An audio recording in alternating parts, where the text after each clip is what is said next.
It's very funny. But you yourself, you believe in God? No.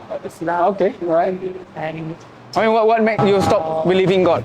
Because I believe you may be coming from a Christian background, or Yes, maybe. that's true. Many things, but it's a long story. The first thing was when I was about 10 or 11. Okay.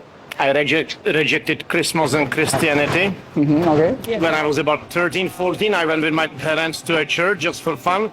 And the priest was saying like, God forgive us our sins and blah blah and sins and forgive us sins. I said, don't do sins if you want to be forgiven, you know?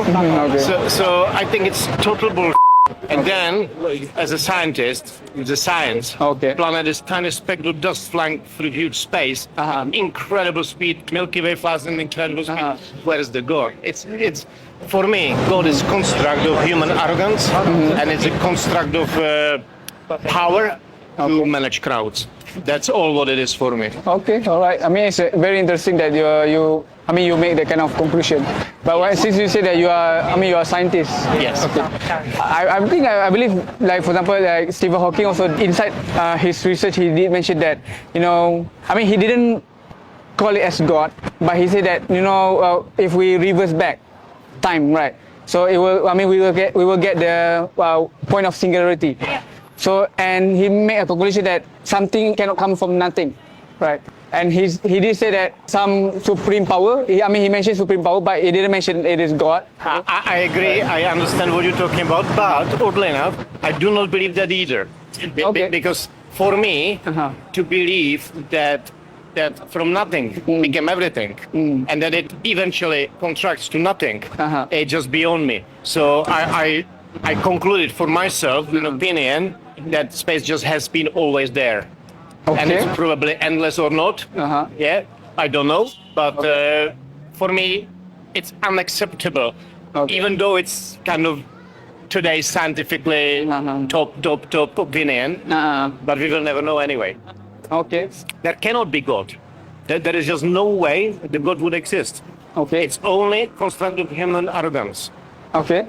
If there was a God, maybe not in Malaysia, but in many countries, he would be going, plucking people by head and throwing them into space, how horrible they are, how they destroyed the whole planet.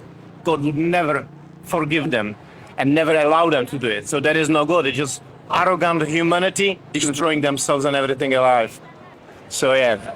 Basically, just how what you say about that humanity have destroyed themselves as well. That was also mentioned in the Quran, in chapter number 30, verse number 40. That there's all these destructions is also caused by your own hand. Yeah. Okay. And if I'm not mistaken, just now you also mentioned that there's no way God exists. Yes. Okay. I respect your view. We don't want to argue. We are not interested to argue. No, I got it. Otherwise, I would have walked. That's right. We appreciate so much. I like his approach. So. Yes, thank you. It was, I never stopped on the street to talk. Yeah. Because I found it offensive often, but the way you did it, it was just right. So we appreciate it. We've been here for years, for more than 10 years, talking to people, talking to strangers like you, to share to them our thought that that created everything. When I was born, automatically we are Christian somehow. And I hate it. I think it's wrong. Parents should not Christian you until you are like 15 and you can choose if you want or not. But they do it anyway because that's how it goes. It's a brainwashing which stop people believing and seeing things. Yeah? And it's same in any religions. That you don't need any religion to be a good person. I can agree with you. So basically, you don't need religion. If it's part of your culture, which you like, which you enjoy, fair enough. Where you talk about the brainwash itself, I agree with you. Okay, this world is about who is spreading the propaganda, who is doing the indoctrination. Absolutely. Now, I'm not sure either you will agree with me or not, that people who do not believe in God are also based on indoctrinations and propaganda.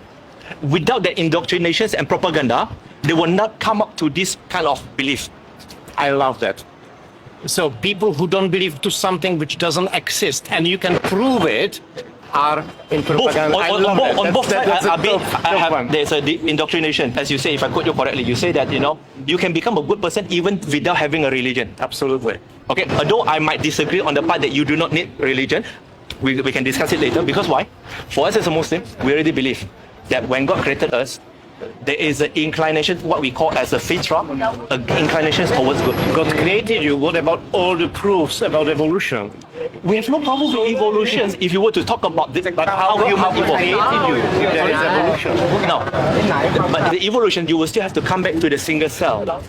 Correct? Okay, yes. You still have to come. That's why. Oh, the God created the initial single cell. Regardless, I have a lot of discussions with some people from the scientist background, but I say, okay, we can go to the technical terms. But you see, for me, God is fair. God do not require you to become a scientist in order to believe in Him.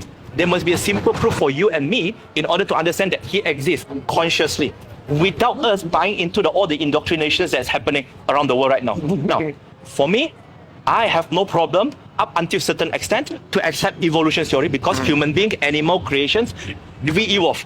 We have no problem. In fact, I'm not sure, Eddie, being a biologist, I'm not sure, Eddie, you agree with me or not that, in fact, evolutions do not disprove the existence of God because you still need the first cell to exist to begin with. That's true. Right? Now, coming to that, I mean, I can sense that you are someone who are so humble that we can agree that there is something that we do not know that started or created in another way, that first cell, in order for it to evolve. We won't, but we can leave it as it is. Either we are able to, but still we can say that there is a probability, like you say, we cannot be sure that God doesn't exist. Like all the scientists being very humble nowadays, that when they say that this universe, the observable universe, why do they say observable universe? They dare not say this is the only universe. No, they say observable because they know based on our human limitations, this is the things, this is the technology that can bring us as far as we can. Just because I do not know what is out there, I will say nothing is out there. Okay. So likewise, I would leave it there. yes. It was nice talking to you guys. Thank you very much. May God bless you as well. It was very Thank you nice. so much. Very nice talking to you. Jeremy, thank you so much. Have a nice day.